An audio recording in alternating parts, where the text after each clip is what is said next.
What made you decide to take that leap?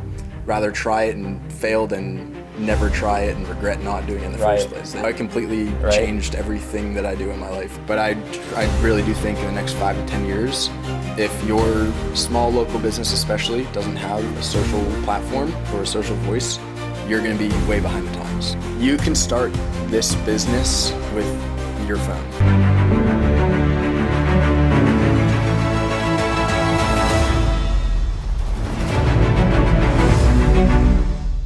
Okay guys, welcome to the Everyday Millionaire podcast, where we interview ordinary people who bet on themselves and built something from nothing. Today, our guest is Ryan Connolly. He opted out of college and worked at a power sports dealership. He recently took a bet on himself to start his own social media marketing agency. Connolly, welcome to the podcast. Thanks for having me. Yes, sir. Dude, first, just tell us your background, a little bit about yourself and how you grew up. Oh gosh. I don't even know. I grew up in Butler, Pennsylvania, which is about an hour north of Pittsburgh, give or take.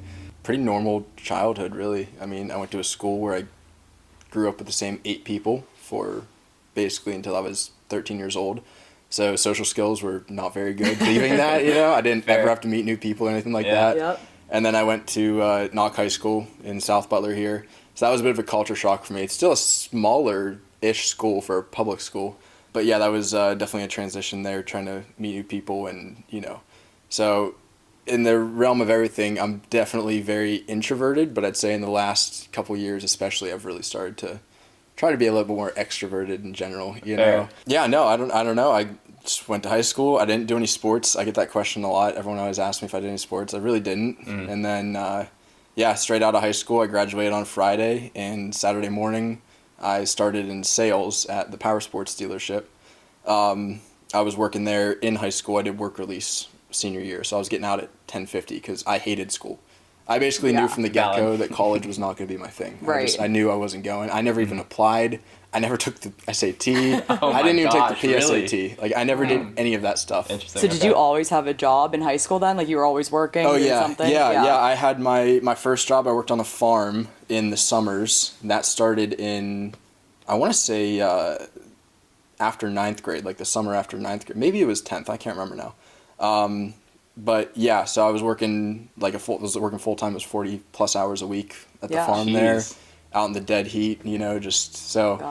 I've always had a really good work ethic because of that stuff growing up too. Both my parents have always worked too, and I think I get a lot of it from them as well. Yeah. But yeah, I've just always been interested in making money since I was young. So yeah, I had high school jobs and all that. I was working if I wasn't in school. And then senior year I was just if I can get out at 10:50, I'm taking that. Yeah. So yeah, I ended up starting as a detailer at the power sports dealership. Nice. And then the day I graduated, I moved up to sales there, where I spent the last, roughly 6 years, 5.5 years just in sales there. Wow. So that's where I really became an extrovert. Even up till then as a detailer, I was in my own bay by myself. I would even go talk to the other employees. I was so kept away. And then my boss was like, "Hey, we want you to be a salesman." And I told him no. Yeah. And then he basically forced me into the position. Not forced, but he highly suggested it. And that's probably one of the best things that's happened to me, because I had to learn to talk to people and all of that stuff. So yeah, it worked out for the better. I was going to say, everything happens for a reason. Strong believer in that, 100%. So were your parents, did they go to college, or were they, kind of similar mindset as you? Yeah, no, both of my parents, they went to college. And then, my dad got into fire extinguisher sales basically out of that. And he worked for a bunch of companies for a bunch of years. And then I think it was my senior year, actually, of high school, which was 2019, 2018. He started his own company around the fire extinguisher stuff, too. So that was cool. I've just always kind of grown up around people who were ambitious and starting businesses and working hard. And he was doing that all day, and then he was going and working at a plant basically at night. He was working 12-hour shifts at night, come home, sleep for a couple hours, get up and work on his business for a couple years just to make, ends meet for the family, which was pretty, that was cool to see, it was work ethic, seeing in there. So, but yeah, I've had I don't even know where it starts as far as, again, I just always knew I wanted to be a business owner. Never knew what I wanted to do until recently, obviously. Right, yeah. But yeah, I mean, I grew up with a golf course in my backyard. So as a little kid, any golf ball that came over the into the yard, I would collect it and then stand there as a 10-year-old kid at the fence, just selling them back to golfers for That's hilarious. $3. No you were way. meant for sales. I know. It was just always in me. Yeah, I tried grass cutting. I tried, snow blowing and all that stuff in the winter. I tried car detailing for a little bit. I tried online sales. There's definitely more. I don't know. I've probably dipped my toes in 8 to 10 different things throughout the years. So I just always knew that's what I wanted to do. And even in high school, I just didn't even want to go to college. I didn't know what the plan was, but I knew I was going to make it work for myself. So, technically, I guess you could say I started betting on myself back then. Yeah. Right. Well, not with much game plan. Right. Probably wasn't the best idea, but, it'll work out. So, Well, sometimes it takes trying like a million different things, Yeah. before you actually find what clicks. no, exactly. Right? Yeah. Yeah. And so I have a couple follow-up questions to a couple of things you said.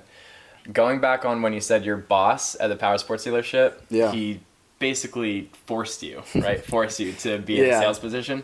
Do you think it's important to have people in your life who push you into uncomfortable positions to, Oh, absolutely. like for your own personal self-growth? No, if you don't, the people you surround yourself with is the most important thing. And if you don't have, people around you that are pushing you to be better and do other things, I think it's gonna be really hard to ever grow personally or, Agreed. change your mindset and stuff like that. So yeah, I think that definitely played a massive role in where I've gotten to now. Yeah. So No, yeah, 100%. definitely very important. And then my other follow-up was, who would you say was your biggest influence in your life? That's a good Oh, question. wow. Oh, gosh. Biggest influence. Honestly, I'd probably have to give that one to my dad. Yeah. Oh, yeah. Yeah. I Like, thought so. You yeah. just mentioned a lot of really amazing things about him. yeah. Yeah. No, I mean, ever since I was a baby, that dude just works. Yeah. Just works and works and works. And yeah, seeing what he's grown over the last couple of years, especially, has been really cool to see. So I would say that was definitely probably my biggest influence there as far as Yeah. that goes. Yeah. Interesting. So, aside from the business stuff, which we'll soon get into, Yeah. is there anything other in your life, like, say, fitness, right? Yeah. That kind of like sparked a lot of these ideas or like mindset that you had in becoming like entrepreneurial and stuff like that? Yeah, definitely. Mindset for sure. I was growing up, I think up until about 10th grade, I was like 5'10", maybe 120 pounds. It was just a walking twig. I could be blown away by the wind. I have a picture of me. That's crazy. I ran cross country my first year of high school. And I was like, I had like Under Armour compression legs, sleeves. Yeah. And they didn't even like wrap around my leg. Oh Like, my they were gosh. loose. Oh my gosh. Compression Oh my gosh. legs that were loose on my leg. That's crazy. So yeah, then, just being in high school, bigger guys all around you, I was like, okay, I gotta start lifting if I want to be in this group, Yeah. So, I got into the gym, and I was in the gym, basically, I think I want to say 10th grade and up. I did a little bit of powerlifting here and there. That was all just like local meets, nothing crazy. But yeah, I really fell in love with the gym for probably, I don't know, 5 or so years. And then, about 2 years ago, everyone knows the 75 hard challenge. I did that. Yep. And Impressive. one of the things you have to do is an outdoor workout. So I was like, all right, I guess I'll start running, which is ironic because when I did cross country, I hated it. I only did it because my mom told me to do it because I was going to a new school and didn't know anybody. So she was like, you got to make friends. There's a summer program. She's like, do that. I was like, all right. So yeah, hated it back then. Did it for the 75 hard challenge and ended up just basically falling in love with running from there. Heck yeah. So yeah, I would say in the last 2 years, running and endurance training has really kind of taken over for me there. And then, we did a Ironman 70.3 last year. That was our first triathlon. That was Yes. super cool. It was Yes. awesome. That was, that could be a whole conversation. I was gonna. I'm That sure. could be a whole That could be separate an podcast. in and of entire itself. podcast. I Yeah. could talk for ages about that experience. Yeah. But I don't know. I think mindset wise, the gym and fitness is definitely my other lifestyle outside of business. If I'm not working, I'm either working out or doing something in that realm. Right. So yeah, like that 75 hard challenge, I credit that a lot to changing my mindset because it was at a point where I was just kind of like stuck, wasn't doing anything, super comfortable with life, super bored outside of work. And that kind of like re-sparked everything for me. So Absolutely. yeah, definitely. That's awesome. So with that being said, what made you decide to start your own freelance social media marketing agency? Like, and I know you said that you kind of were always entrepreneurial, like you knew you always wanted to start your business. Yeah. But what made you decide to take that leap? Because that's really hard for most people. Yeah, definitely. So basically how that started, a lot of everything roots back to the power sports dealership, because I spent like 6 years there. I'm 24. Crazy, so, You know, that was my whole growing up, basically, you know. So I was in sales there, and then in actually about this time last year, I think it was closer to April maybe, I was talking to my boss, and we were trying to figure out ways to scale the business, because it's just a small locally owned, you know, business, not a massive corporation. And I was like, you should hire a social media guy. I was like, this is just such a cool place. Yeah. I was like, you should do that and film videos. I was like, it would definitely work. And again, him just, you know, pushing me to do things. He was like, okay, why don't you just do it? He's like, I know you're okay with sales, but I know you want to do more, and you just like, you know, you don't love sales, you know, but you do it. And so he basically pushed me to start filming for them. So I filmed videos for them from, I think it was March up until October. I filmed videos for them, and we saw a lot of pretty much immediate success with that. And so that was really cool. And, you know, the whole idea behind that was eventually for me to actually start my own business around it as well. Right.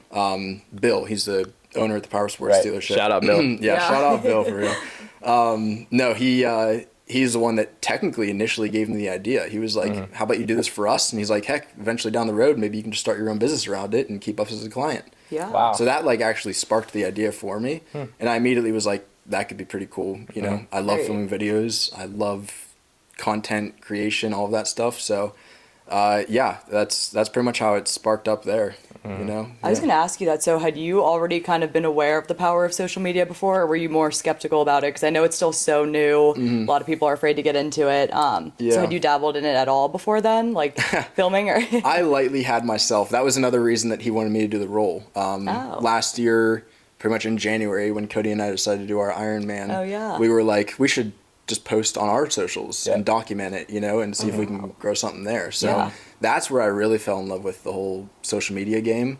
I knew there was potential for it. I mean, the things people do online is just absolutely insane. You know, like these content creators and all that stuff. And I was like, I might as well take a shot at it, you know. It's like, rather try it and fail than never try it and regret not doing it in the first place. You know, that's my mindset. Exactly.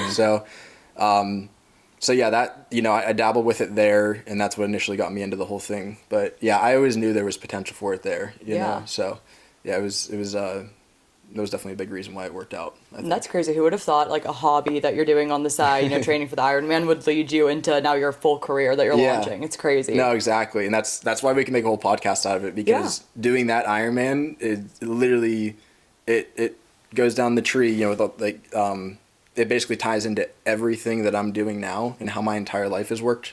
Yeah. Literally all stems back to that one decision to do that race. Yep. Everything. It's crazy how it works. I could go into it. It's, again, whole podcast. It is. It is actually incredible how much committing yourself to something like that physically hard can translate into so many different areas of your life. Yeah. No, it completely changed everything that I do in my life, and I think if we didn't do that race last year, I don't think we'd be doing this right now. Right. Yeah. I don't know if I would have that job, because I never would have started posting myself, which gave him the idea and all that. Yeah. So. Like you said, just getting out of your comfort zone. I feel like a lot of people, if they don't see, you know, immediate a monetary impact from that, like doing the Ironman, it's not a business idea. They don't want to do it, but like you said, it's still something that got you out of your comfort zone, then led you to this. So. Exactly. Yeah. That's why I try to, you know, always say yes to pretty much any opportunity, because you never know what's going to come from it. You know, so true. You never so know. True. And just like that, you know, I said no initially about the Ironman, and then it haunted me for 2 days, and then I called you and I was like, all right, screw it, I'll do it, and now we're here. You had a gut feeling about it. Exactly. Yeah. So just a little bit of background on that for everybody watching. So first of all, if you guys couldn't tell, Connolly, I call him Connolly. His last name's Connolly, but his first name's Ryan. I go by Connolly. Anyways, Connolly and I have been really close friends now for a few years, I'd say. Yeah. It seems way longer, but you know, it's seems just like how it goes sometimes. Yeah. And so for me, the past 3 years now, I always set out at least like 3 massive fitness goals. And so after I graduated college in 2024, I was like, man, I got to do something because I'm just bored. I was always used to being involved in some form of athletics my whole entire life. I always played sports growing up. And so once I graduated, I was like, all right, screw it. I'll do the Pittsburgh Marathon. So signed myself up for the Pittsburgh Marathon in like February of 2024. Was still doing track at the time, and I honestly was so unprepared for that marathon. It is unbelievable. I think the longest run I did during that whole training was 15 miles, which is long, but for marathon training, you kind of want to do more than that. Yeah. And then what I didn't realize, and you quickly became aware of, is how important fueling is and nutrition. Oh, it's massive. Guys, if you do not fuel properly for a marathon or any sort of endurance event, you're screwed. It's not going to go well. Oh my God, dude. I hit like mile 16, and given the Pittsburgh Marathon is pretty hilly, we live in a pretty hilly area, but anyways, I hit mile 16 and my quads cramped. It hit you. Like no other. Yeah. Anyways, the fact is I ended up completing it, right?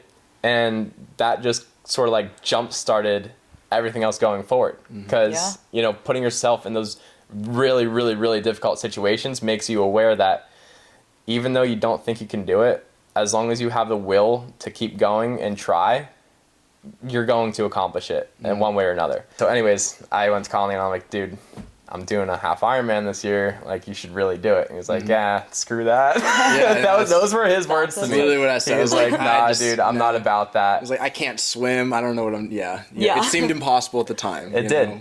And for me too. Yeah. Dude, we have zero background of swimming, okay? I was going to say, for people who don't know who it is, though, explain just what the 3 things you have to do. It's crazy. So for the Ironman 70.3, it's a 1.2 mile swim, 56 mile bike ride, and then a 13.1, aka half marathon at the end.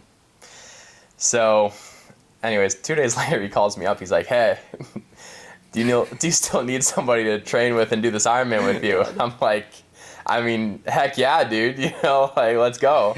And so the rest is history. And over 2025, I mean, gosh, we got super close because we were training like every single day together. Yep. Sure. So anyways, that was sort of a side tangent. But really the overarching theme of all of that is that we encourage all of you guys to sign yourself up for something or just do something that is really freaking difficult or you are like nervous about doing, because once you put yourself in that environment and that situation, you're going to surprise yourself with a million different things you can do, that you never thought was imaginable. But anyways, there's a lot of people out there, I'm sure, that are thinking of starting a business or, aspiring to achieve some sort of goal in their life that they might be worrying a lot about, like what their family would say, what their friends would say.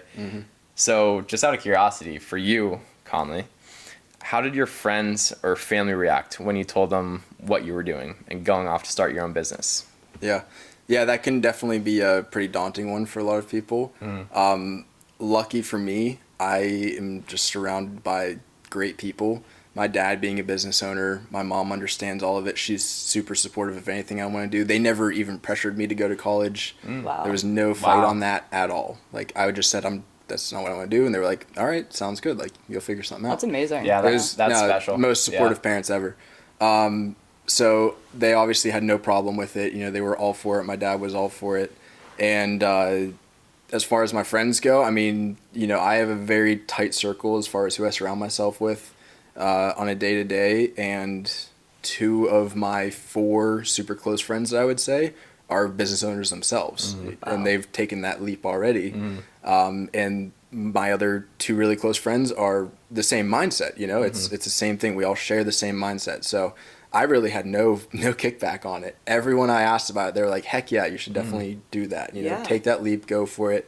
Because again, I think the people you surround yourself with, that's exactly it. So I had nothing but support, and that's still how it is, So yeah, no, I was pretty fortunate to have very positive reinforcement on that decision, That's awesome. That is awesome. And I think I think that's really special because there's a lot of people that's not the case. Oh, definitely. There's plenty of stories out there. Alex Hormozy, which you guys may know of. I mean, he tells a story where he had a massive falling out with his father when he ended up, to start his own business venture and everything. He said he was halfway across the country before he told anybody in his close circle or family or whatever before, he decided to go on and do what he ended up doing. If that's how it's going to go, that's what you have to do, honestly. It's very important.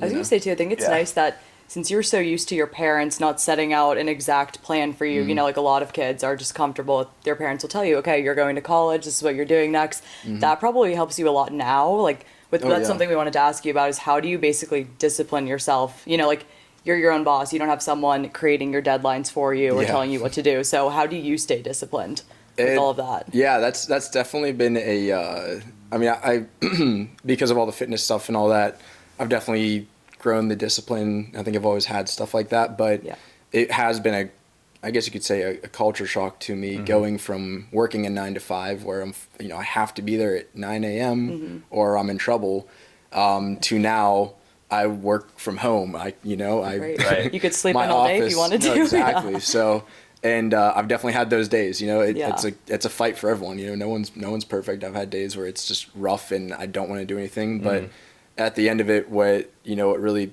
motivates me to keep going is just imagining where I want to be in life and the things I want to do, and just making a plan and sticking to it. That was something that I quickly figured out when I first started. I really didn't have a full-on game plan as far as what I was going to do the next day. I think a to-do list is the most important thing ever. I always find that my most productive days are whenever I make a to-do list the night before for the next day. If I have a to-do list, then that next day I already know exactly what I need to do. I already know what order I'm going to do everything in and all that. Whereas the days where I just don't have anything planned out, those are the days that's definitely a lot harder to structure a work day around and stay locked in on stuff. Yeah, I'm sure you feel scattered. Yeah, exactly. So I think organization and I can definitely overwhelm myself pretty easily. So again, that a to-do list it's the simplest thing you can do, but it's been really good for me. That's awesome. So, yeah. Heck yeah. So for those of you who don't know, what does your business or agency specifically do? Yeah, so primarily what it's focused around right now is creating organic content for local businesses, basically to have a voice on social media and to grow a following. I mean, again, the power of social media, the one place I'm doing work for right now, they don't do any advertising outside of their videos. They have a big enough following now where it's actually bringing them more business than when they were doing paid ads. And, they're actually been able to lower expenses basically because of that. And platforms like TikTok and Facebook, Meta, they're actually getting kickbacks. They're getting paid monthly from those services now. Yeah. So yeah, that's, primarily what I do right now is trying to build social platforms for businesses. I think that's, we're definitely in that realm now. I'd say we're still early on into it, but I really do think in the next 5 to 10 years, if your small local business especially doesn't have a social platform or a social voice, you're going to be way behind the times, I totally agree. And business is all about evolving and keeping up with the times, and that's what I'm trying to help people do here. So that's awesome. Yeah. I love that. I completely agree. Oh, absolutely. I mean, we are fully in the era of social media and now with AI and all this crazy stuff. It's changing everything. It's so true. Yeah. If your business isn't utilizing those things, I mean, depending on what business you have, I mean, more than likely you're getting behind. So exactly. That's awesome. I just think it's such a tool, that anyone can use, really. Yeah. And I mean, you look online, there's so many random businesses that you would never think could even have a social media page. Right. But they do. And it is big and it brings them business for sure, And I think the biggest thing with it too is, say you're scrolling TikTok or Facebook or whatever it is, and you're just scrolling and then you see the next video, it always has the call to action because it's an ad, right? Yeah. I don't even care what it is. I scroll right past it. As soon as I see an ad, I'm like, I don't want to watch that because I know it's going to be an advertising. Right. So one of my biggest things is, building these platforms for businesses. First off, gives you a voice, gives you some character to that business. But it's, I like to call it discreet advertising. I love that. You're still advertising the business, but you're not throwing an ad in someone's face and they're going to immediately swipe away. If you're making engaging content, they're going to watch it, and then they're going to be, they're going to know about your business because they're going to continue to see it. And, even if they're not in the market if you're selling something, if they're not in the market for that right at the time, when they, if down the road they decide that they want to buy a new car or something, they're going to go, okay, where should I look? And be like, oh, I always see this place online. Let me go look at them. So, Wow. It's kind of a long cast that hooks people in down the road, I think. It's, That's such a good way to describe it, because you're right. Now that I think about it, I always skip ads too. Yeah. But you're right. If you're just showing a video of, I don't know, if you're filming cool cars somewhere, someone's more inclined to watch that and not even know they're getting interested in that business. That's exactly it. So that's awesome. Yeah, that's the whole business model is discreet advertising. That's my love word it. for it. I love it. Yeah. And I mean, as you know now, like when starting and building your own business, especially like a service-based business like you have, it can be difficult to land clients, right? Yeah. So how do you personally go about prospecting for new clients? Yeah, that's definitely a tough one, especially, what I'm typically trying to do is getting retainer clients, on a monthly basis, getting X amount of videos per month instead of just doing one-off jobs for maybe a couple $100. I'm a little bit more of a high ticket sale. And yeah, it's definitely been a fight trying to figure out how to convince people that they need it, especially because a lot of business owners right now are older people, past generations. They don't understand social media. They don't know the power of it. So fighting with them to kind of understand that this is some big opportunity is definitely a tough part. Right now, the business is primarily focused around the automotive world, just because that's something that I have a lot of interest in, and it's a very easy market for me to be involved in and come up with content ideas for. It also makes me enjoy my work a lot more because I'm surrounded with, anything with a motor I love. So, yeah, I mean, as prospecting clients, I'm basically looking for local businesses right now who have kind of a Kohler business model as well. The local Kia dealer down the road, while they could be, a client, the custom fab shop down the road that makes custom cars and stuff, they're going to be a lot more engaging content. And there's just a lot more potential for stuff like that. So, yeah, I mean, as far as that goes, I'm just always, every time I'm driving, I'm looking at what businesses are down the road, I'm looking at stuff like that. And paying attention to other businesses as well, seeing what they're doing, and with the potential to help them grow. I mean, the quality is like my top thing right now. Yeah. And I want to make sure that the client I'm working for is going to see good results. I want to make sure they're a good fit for what I have to offer, and I'd rather do that and have less clients that are all super high quality than a bunch of just random things that I'm just scraping together here and there, because I just wouldn't be happy with myself with that. So yeah, there's definitely give and takes to both directions, but that's kind of how I've been going about it right now. Awesome. So. Well, going off that too, I guess, so what is your pricing strategy? I know you're saying so is what you do more attractive than, I guess, the paid meta ads, for instance, or how do you pitch yourself to clients? Yeah. Yeah, it's I try to keep it, paid ads always comes up in the conversation when I'm talking to them. And that is something I want to offer down the road, because that has its place. That makes total sense. Paid ads is an entire thing, and it's here to stay, and it's good. Yeah. But yeah, I mean, I'm kind of in that realm, but I'm also in my whole own ballpark as far as what I'm doing, because it's very different than a paid ad. A paid ad is usually, a minute-long video that's just crazy engagement, stuff flashing up on the screen here and there. Whereas what I do is more of a it's more of a slow burner. You're building a social media page. That doesn't happen overnight unless you just randomly get 2 million views on a video. Right. Which doesn't happen like people think it does. True. So yeah, I mean, pricing structure wise, again, it's a retainer, so it's usually a monthly fee. So, depending on how many videos per month or anything that they want to get posted, we kind of figure that out and, come to a price that, is worth my time, but also fits the business and what, they can work with. Absolutely. So, yeah, I think that's definitely important is figuring that out. Do you have a set, like what do you usually recommend to businesses for how many videos they should be posting per month? I always start with 7 videos a week, because algorithm is the biggest thing. Right. The social media pages, they love seeing people who post every single day. And when you do that, you're going to get rewarded by getting pushed further onto the explore pages and all this and all that. So I recommend 7 a day. I do also offer, 3 to 4 times a week as a price point there, every other day or something. The algorithm's still okay with that. But yeah, 7 videos a week is kind of like what I try to start at. And then I'll offer really anything, but I have one client that gets 12 videos a week. So they get 2 every weekday and then 1 on each weekend day. That is, in my opinion, the best way to go, just because you're really getting engagement. Obviously, the more you post, as long as it's quality stuff, it's going to reach more people. Right. And I mean, my biggest client right now, they grew 26,000 followers last year. Wow. And they did, I believe it was just under 3 million views. And that was from March until December. I actually missed the first 2 months. Yeah. But yeah, just hammering down posts is, the more you can post, the better. But yeah, I usually recommend at least 7. Right. That's, you want to post every day. That makes sense. I totally agree. Yeah.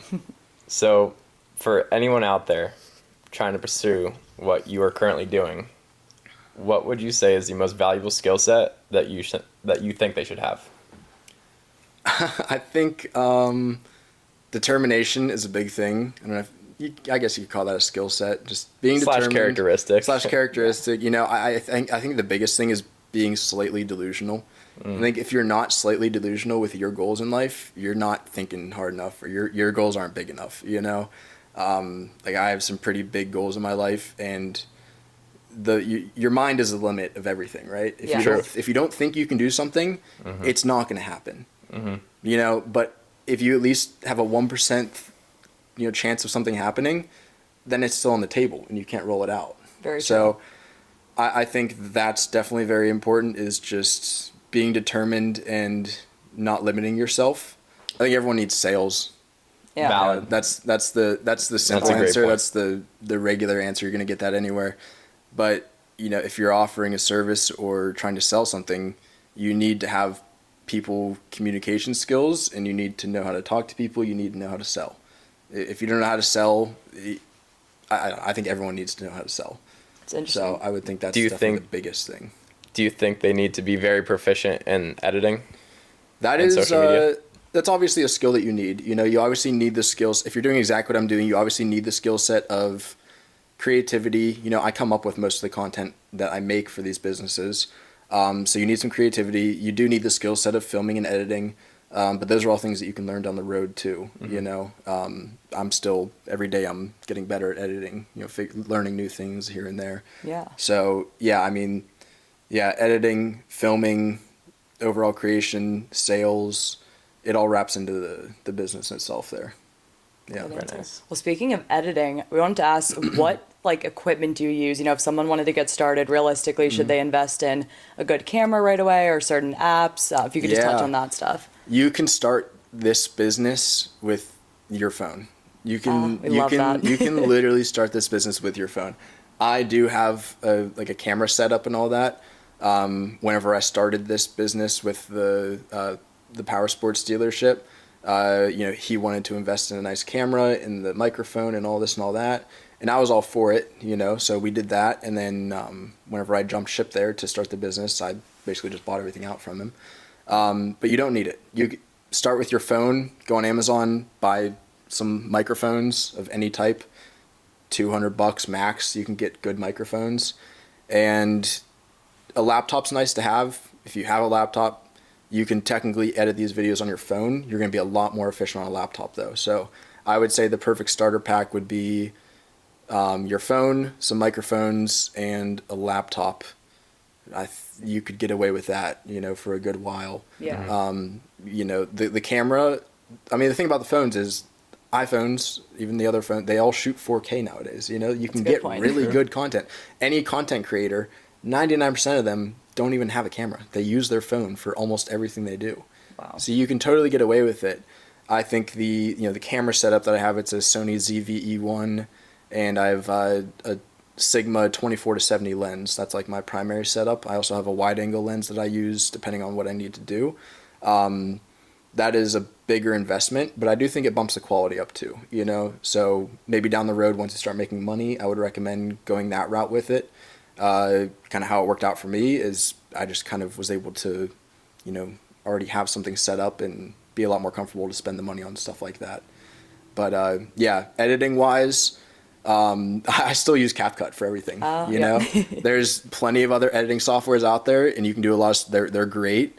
I have never made a video and not been able to do something I want to do to that video, not using CapCut. And I think the big difference too is I'm not making 40-minute long YouTube videos that are, basically movies, which is what people do nowadays. Right. Mm-hmm. That's a whole topic. It's crazy. Yeah. Any YouTube video you watch nowadays is like movie quality production, mm-hmm. Of these good people. It's insane. But yeah, for short form stuff, CapCut has never let me down. I do a wide variety of filming. I do Q&A stuff. I do really high quality edits. I've never not been able to use CapCut for it. It's amazing. It's cheap. You can get the pro plan. I think it's $20 a month, and it's so user friendly. You can learn how to use CapCut in a day if you just sit down and mess with it. Wow. So yeah, I think that is a really good one. That's awesome. For sure. So the last question that we have for you today is, what does success mean to you? So whether it's currently right now or somewhere far in the future, and you could confidently say, I am successful. Yeah. What does success mean to you? I think that's a good question. Contrary to what a lot of people believe, right? A lot of people think millions in the bank and that's a successful life, I think that's definitely a good goal to have and something good to work towards and have there.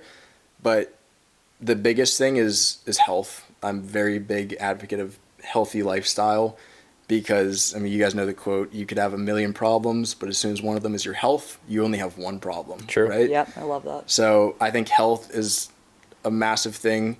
And in the grand scheme of things, if I don't have a family, I could be a billionaire, but if I'm sitting in a house by myself with no family or anything, that's a failure, I think family is the biggest thing.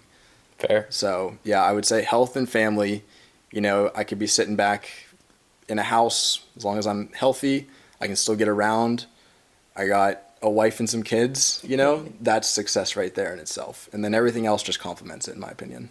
I love that. Totally agree with you on that too. Yeah, no, absolutely. You know, it is a mixed thing. Everyone thinks that just money is all you need, but if you listen to the right people online, they're going to tell you that means absolutely nothing if you don't have anything else. Very true. Yeah, that's definitely something that I strongly believe in. So I love it. Yeah. That's awesome. Well, Connolly, bro, thank you for your time. Yeah, thank you so much. Thanks for having me. This is crazy. This was great. It was awesome. Absolutely. Guys, thank you so much for watching. Please like, comment, subscribe, and we'll catch you on the next one. Peace.